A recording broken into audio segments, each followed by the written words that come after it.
کربلا کا سانحہ انسانی سفاک تاریخ کے پہلے صفحے پر خون، پیاس اور تپتی ریت سے عبارت ہے، اور سفاکیت کے پہلے صفحوں پر کربلا کے پیاسوں کی کہانی ہے۔ ایک دردناک قصہ ہے جو حساس اور باضمیر دلوں پر گہرے اثرات مرتب کرتا ہے۔ کہا جاتا ہے کہ کربلا میں پیاسوں کی کہانی ہر برس تازہ ہو جاتی ہے۔ اس کہانی کا درد، اس کے غم کی شدت حساس دلوں کو ایسے ہی محسوس ہوتا ہے جیسے یہ ابھی کل گزرا ہو، یعنی کربلا کی کہانی کسی احساس کا نام ہے جو وقت کے ساتھ تازہ بھی ہوتا ہے اور حق و باطل کی طرح رونما بھی ہوتا رہتا ہے۔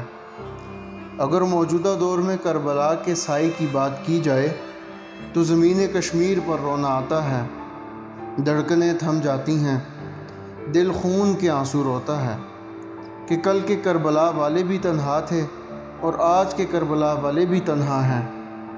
کل کے کربلا والے پر بھی پانی بند تھا اور آج ان پر سخت پابندی ہے۔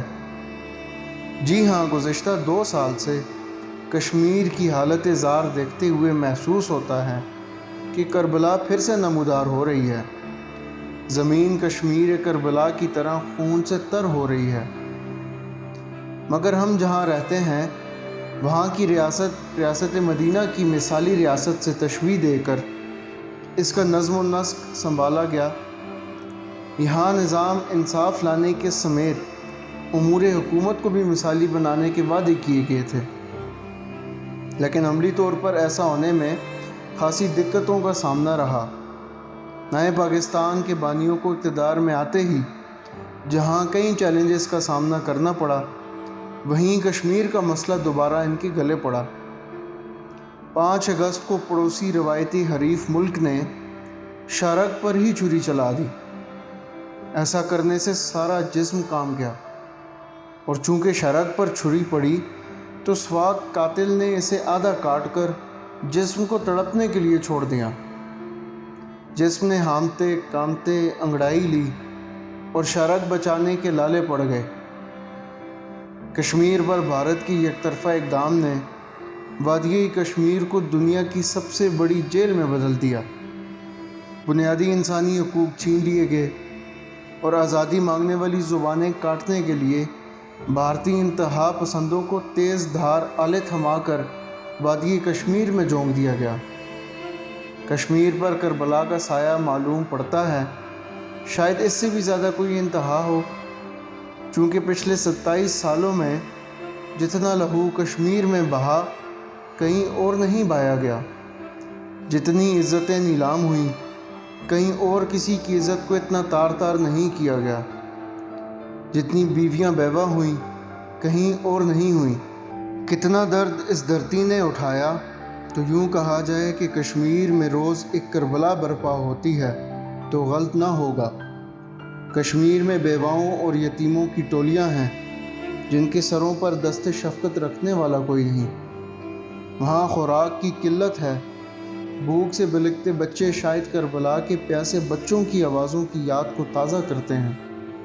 بنیادی انسانی حقوق کی پامالیوں میں جہاں کشمیر کا رابطہ دنیا بھر سے کاٹ دیا گیا ہے، وہیں اس بد نصیب وادی کو یہ پیغام بھی صاف صاف سنائی دے رہا ہے کہ کوئی مسیحا نہیں آئے گا۔ کربلا میں 72 جانثار حسین علیہ السلام کی شہادت کے بعد جب سید الشہداء تنہا بچ جاتے ہیں تو یہ صدا بلند کرتے ہیں کہ کوئی ہے میری مدد کرنے والا، تو جواب میں جن و ملک کے سوا کوئی انسان سامنے نہیں آتا۔ یہاں کشمیر میں بھی کربلا برپا ہے، یہاں بھی مدد کو کوئی نہیں آتا۔ آپ کو معلوم ہے سری نگر کے نوائی علاقے سورا میں جب بھارتی غاصب فوجی داخل ہونے کی کوشش کرتے ہیں تو وہاں کی عورتیں ڈنڈے اٹھائے دکانوں کے دروازے بجاتی ہیں اور اپنے مردوں کو آگاہ کرتی ہیں کہ فوجی داخل ہونے کی کوشش کر رہے ہیں۔ اس کے بعد یہ عورتیں پہلے سے جمع شدہ پتھروں کے ڈھیر مردوں کے حوالے کرتی ہیں۔ اس سب منظر میں عورتوں کے ہاتھ میں ڈنڈے کربلا میں جلے ہوئے خیموں کے ڈنڈے اٹھائے عورتوں کی حفاظت کرنے والے شریکتائے حسین کی یاد بھی دلاتی ہے۔ ایک جانب کربلا میں بے بسی کا منظر ہے اور ایک کشمیر ہے یہاں عورتوں کے ہاتھوں میں پتھر کس قدر بے بسی کی تصویر پیش کر رہے ہیں۔ شاعر نے کیا خوب کہا ہے، چنار ہے لہو لہو، بہار ہے لہو لہو، ہے ان گنت شہادتیں پکار ہے لہو لہو۔ آفت خوشیاں لوٹ چکی ہیں، دریاؤں میں خون بھرا تھا، برف میں جیسے آگ لگی تھی، منظر منظر قہر پڑا تھا۔ نیلی جھیلوں میں آنسو تھے، سانسوں میں بارود بھرا تھا۔ یہ کیسی آگ ہے ابرے بہار جلتے ہیں، چراغ جلتے نہیں چنار جلتے ہیں۔ کشمیر پر اس قدر خون بہایا جا چکا ہے کہ اسے خون کی وادی کہا جاتا ہے۔